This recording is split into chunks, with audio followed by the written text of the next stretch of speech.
You see, it was a treat. I mean, every day I felt as though it were a gift. When the mystique is lifted and the man with the mustache reveals everything, what happens when a legend finally chooses to speak the truth? Sam Elliott, 81, leans back in his leather recliner. That well-known voice thundering across the canyon. He's also prepared to name names for the first time in decades. Not the parts that brought him fame. The women who defined him, not the characters who defined a generation. 7 actresses who have more in common with the iconic cowboy than just screen time. The interviewer leans forward, nearly shuddering. The spell. Despite his advanced age, Sam's eyes retain their recognizable gleam of mischief. It was the same look that made Tombstone's audiences adore him. In A Star Is Born's Big Lebowski. This isn't about movies, though.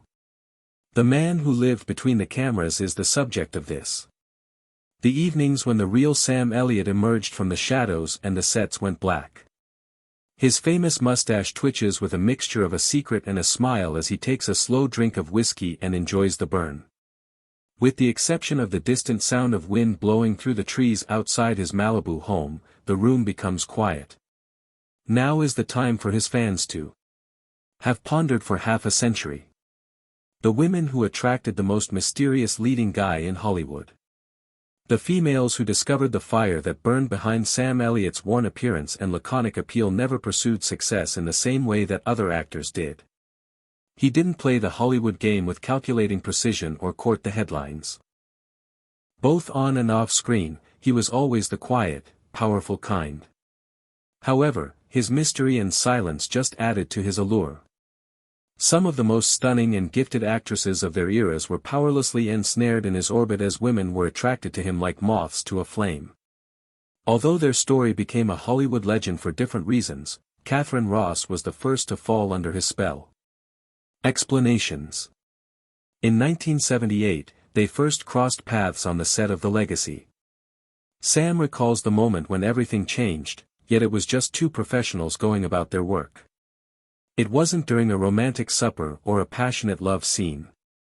While adjusting her hair in the mirror in between takes, Katharine noticed his reflection observing her. Something electric, unrelated to the script, flowed between them as she turned and grinned. The public witnessed a marriage-based fairy tale romance. They were unaware of the magnetic force that pulled them together at first sight. Katharine wasn't a passing Hollywood romance or another acquisition. She was the one who realized that there was a surprising depth and tenderness to Sam's character beneath his rough surface. The cameras didn't create their chemistry. It was genuine, unvarnished, and unadulterated. Prior to Katharine, however, there were other women who knew Sam Elliott when he was still battling for acceptance and unsure if his rich voice and unique appearance would ever find there somewhere in Hollywood.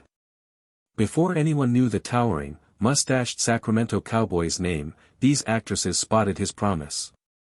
When they met in the middle of the 1970s, Sybille Shepherd was elated about her recent picture show triumph. She was the type of blonde bombshell who could have any starring man she desired since she was a member of Hollywood royalty. However, she found Sam's quiet confidence intriguing for some reason. He made no effort to win her over with tales of his modest career or aspirations for the future. He let his presence do the talking, just existing in that captivating way of his. They had a brief but passionate affair that was kept out of the public spotlight by gossip columnists who were more intrigued by Sybille's prominent connections with producers and directors. She wasn't drawn to Sam because of his star power or Hollywood connections because he didn't have either at the time. It was his groundedness in an industry that specialized in deception, his genuineness in a metropolis based on pretense. As he recalls those snatched moments together, Sam's voice falls to that recognizable grunting whisper. Sybille. They were filming in hotel rooms in abandoned towns. They could be themselves without the burden of public expectations on late-night rides into the desert. She showed him that love didn't always have to be complicated and that 2 people could occasionally find one other just because they were a great fit, even if that fit was just momentary. There is more hesitancy and weight behind the third name he uses. It was the height of Farah Fawcett's celebrity.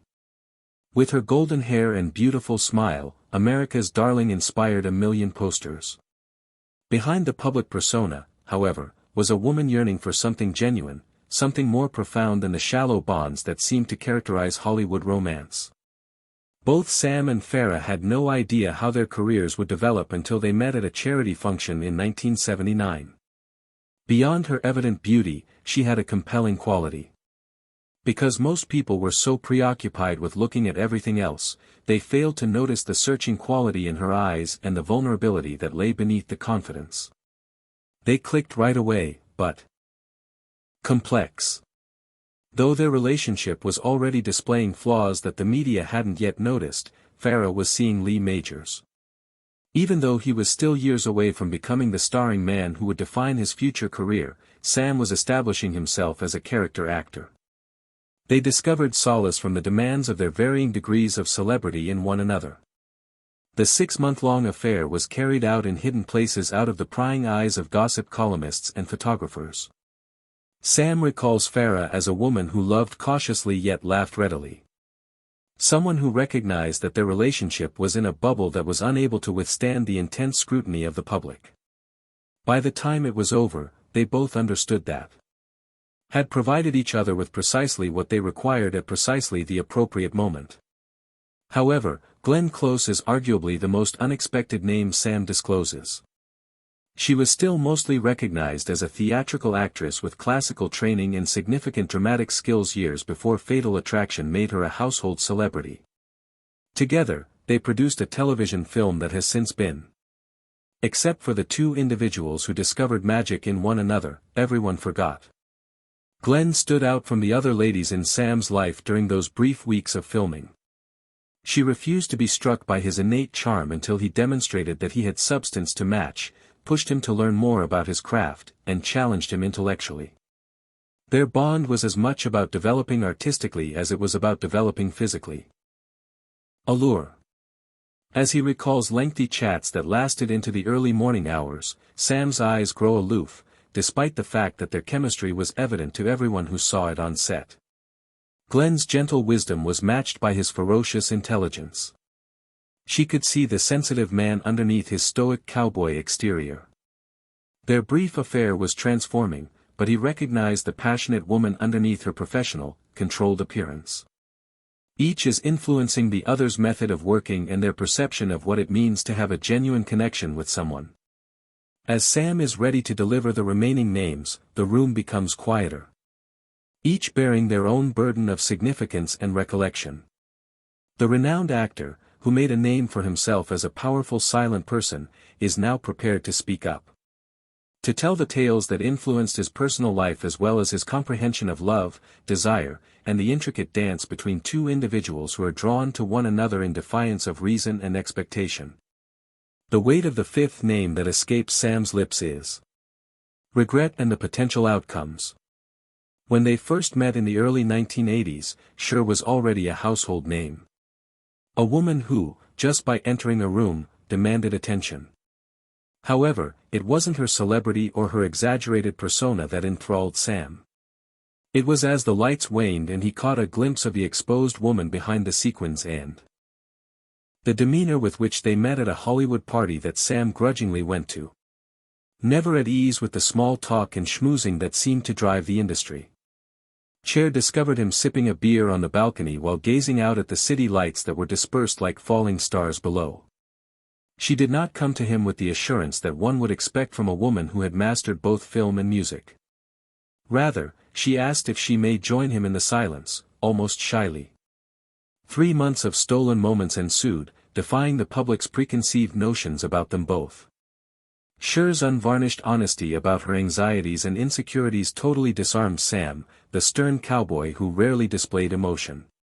She, the audacious entertainer who exuded confidence on stage, found refuge in Sam's unwavering presence and his capacity for unbiased listening. They had their affair in hidden places all throughout Los Angeles. On late-night journeys up the coast, Cher would lose her glitzy persona and just be a woman who chuckled at Sam's sardonic insights about the ridiculousness of Hollywood. In hotel rooms, she would cling to his chest and share her uncertainties about whether anyone could Love her for who she truly is, not just the celebrity she has become. Sam recalls how Cher would become less defensive when they were by themselves. When she told him about how she felt odd growing up and never quite fit anyplace, her well-known voice would become quiet. He served as her haven in a world that expected her to be greater than life at all times. In exchange, she pushed him to. Instead of avoiding his star power, he chose to embrace it, which led him to take chances that would ultimately shape his career. The impossibility of their circumstances, not a lack of emotion, was the cause of their demise. While Sam prospered in the background, Cher's career required regular public attention. Both of them were aware that their relationship would not withstand the inevitable media attention. If they went public, follow. With the realization that they had given one other something priceless that would endure long after their physical relationship ended, the parting was tender but definitive. Perhaps the most surprising development in Sam's love life was Jessica Lange. They met at a film festival, and she was elated with her success with Tootsie and Francis. In 1983, Jessica exuded the self-assurance of a woman who had demonstrated that she was more than simply a gorgeous face. But beneath her calm facade, Sam sensed something restless. Their mutual cynicism regarding Hollywood's portrayal of performers as commodities rather than artists served as the foundation for their relationship. Jessica struggled to gain recognition as a dramatic actor, while Sam was trying to escape the. His career seemed to be defined by his supporting character roles. Their mutual comprehension of the industry's annoyances and the loneliness that accompanied achievement that never felt fully realized brought them comfort. Their shared respect of sincerity in a world based on deception was what brought them together. Jessica found Sam's hesitation to participate in the game fascinating. A Hollywood game. His satisfaction in being himself instead of what other people thought he should be. Jessica's intense intelligence and her refusal to sacrifice her artistic integrity for simpler routes to fame enthralled Sam. They dated for 8 months, much of which was spent on location while they were filming their separate movies. They would cross paths in America's neglected towns. Sam remembers Jessica as a lady who pushed him to discover emotional truths he had been scared to examine and who pushed him to go deeper into his characters. Although there was no denying their physical chemistry, their cerebral bond was what really held them together. Lengthy discussions regarding philosophy, literature, and the duty of artists to convey the truth to the public. Most directors didn't notice the depth Jessica saw in Sam. Their parting was unavoidable but cordial, even though he saw in her a passion to craft that matched his own quiet concentration. They both realized that they were being pulled in separate directions by their careers. Jessica was in motion toward the leading lady parts that would become the hallmark of her legacy. They were friends long after their personal relationship ended, even though Sam was finally starting to establish himself as the silent, powerful presence that would become his signature. Respect for each other's teachings on love and art was carried by both. Sam Speaks is the seventh and last name. Perhaps because it symbolizes the path not taken, it carries the greatest mystery. When they first met in the mid-1980s, SpaceX was already well known as one of Hollywood's most admired dramatic actresses. She was different from all the other women Sam had known. She had an earthiness that made him think of his own origins and an intelligence that could pierce pretense like a blade. It was almost by chance that they met. They are both at the same Los Angeles Tiny Theater show. Their mutual love of honest, unvarnished storytelling drew them to the little space. After the concert, they ended up at the same coffee shop, talking about it with the fervor of two individuals who genuinely understood the profession they had committed to. Their life too. The most complex relationship Sam has ever experienced ensued. Due of the intensity of their feelings for one another, not because of outside factors. Recognize the clever, multifaceted man behind the simple facade of his cowboy character right away. She used a combination of strength that totally disarmed Sam. Her sensitivity, her capacity to be simultaneously furious and sensitive. Despite their magnetic attraction, their bond went beyond the physical realm. They took lengthy strolls together in Griffith Park. Discussions about the nature of truth in storytelling and childhood recollections were among the topics covered. contested Sam's presumptions about himself and his role in the world, while he gave her a feeling of stability that had become more and more elusive due to her demanding profession. With the exception of his eventual marriage to Catherine Ross, the 2-year romance was the longest of Sam's affairs. However, it ended because of too much love, not too little. They both understood that their feelings for one another were too strong, too consuming in order to live alongside the professions that characterized them. They decided to take a painful step back before their connection ruined everything else they had worked so hard to achieve. As Sam completes his confession, his voice becomes quiet. In the waning afternoon light, the burden of decades settled over him like dust. These 7 women influenced not only how he perceived desire, but also understanding of what it was like to have a genuine human connection. He learned something new about love, vulnerability, and the bravery needed to fully devote oneself to another person from each relationship. The interviewer moves on, feeling that Sam's memory journey isn't quite finished. Something is in the way. He holds the whiskey glass in his grizzled hands. A sense of suspense that implies a last surprise is on the horizon.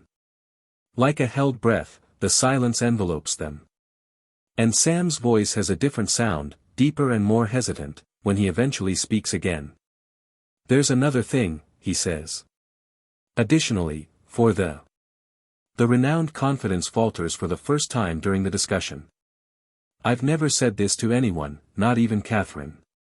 The room becomes unbelievably quiet. The wind has entirely stopped outside, as though the natural world is listening. Sam's gaze focuses on something outside of the interviewer, the room, and the here and now. Moment in its entirety. 1976, back then, I was simply a tall drink of water yearning for a break, and I was nothing. Any man in Hollywood hell could have been possessed by this amazing woman. Most likely, she did. But she picked me for 3 weeks. He seems to weigh as he pauses. Whether to go on. He hardly had the mustache that became his signature. Then there was just hope and stubble and that unadulterated magnetism that could not be taught or produced. When he does speak it, the name lingers in the air like smoke from a fading campfire, Raquel Welch. She embodied everything that I did not. She was worldly, smart, and self-assured in qualities I was still learning about as I was filming some forgettable Western. In between photos, she was greeting people and being Raquel Welch. Sam's recollection transports him to a different Hollywood, where seclusion was achievable if you knew where to hide and stars still carried a certain air of mystery. Raquel was more than simply the sex icon that the world recognized from her classic magazine covers and posters. She was a lady looking for something genuine underneath the meticulously crafted persona that had brought her fame. In Venice Beach, we met at a dive bar. It was the dirty, neglected region where actors went to temporarily vanish, not the Venice Beach you know today. Despite the fact that it was very close to midnight, she was seated by herself at the end of the bar wearing sunglasses. I knew who she was right away, but I could tell she didn't want to be noticed by the way she carried herself. As he had been taught to do, Sam ordered a beer and kept to himself, but to his surprise, Raquel spoke out first and asked if he had a light for her cigarette. In contrast to the self-assured purr that had sparked 1,000 fantasies, her voice was softer and more fragile than he had anticipated. Later, she said that she picked me because I was the only non-staring man in the room. I simply existed in my own place without making an effort to impress her, buy her a drink, or act as though we had already met. And it seemed she needed that very much. Sam had never encountered anything like what transpired with the other women he had known. Raquel was more mature, wiser, and bearing. Self-assured as if she had already conquered the world and discovered its shortcomings. But beyond that composure was a seeking essence that pulled them together, a loneliness that matched his own. Their affair took place at covert locales throughout Los Angeles, despite the clear disparity in their fortunes. Raquel would cook at her home in the hills. Despite what the world believed they knew about her, she moved about the kitchen with a domestic ease while wearing only one of his shirts. She would let her hair down and enjoy the company of a man who saw past the surface to the person inside during long rides down the coast. She was giving. Sam recalls his voice becoming softer. Not in cash or presents, but with herself. She revealed details of her life that were not included in the interviews. The hardships, the concessions, the cost of becoming a celebrity before she was prepared to bear the consequences. After putting down his whiskey glass, Sam turns to face the interviewer and hands him over to the camera that has been recording everything he says. Outside of his Malibu home, the afternoon light has turned to dusk. And the shadows have stretched far across the room where the most mysterious cowboy in Hollywood has finally spoken. These women, he continues, his voice bearing the knowledge of a man who has experienced profound love and graceful loss over the course of decades. I learned from them that passion cannot be controlled or scripted.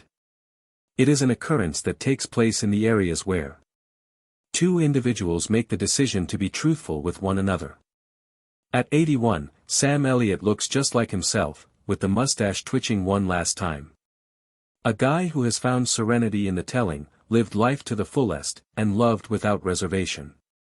The riddle is still unsolved despite the legend behind the simple doodle having told his truth.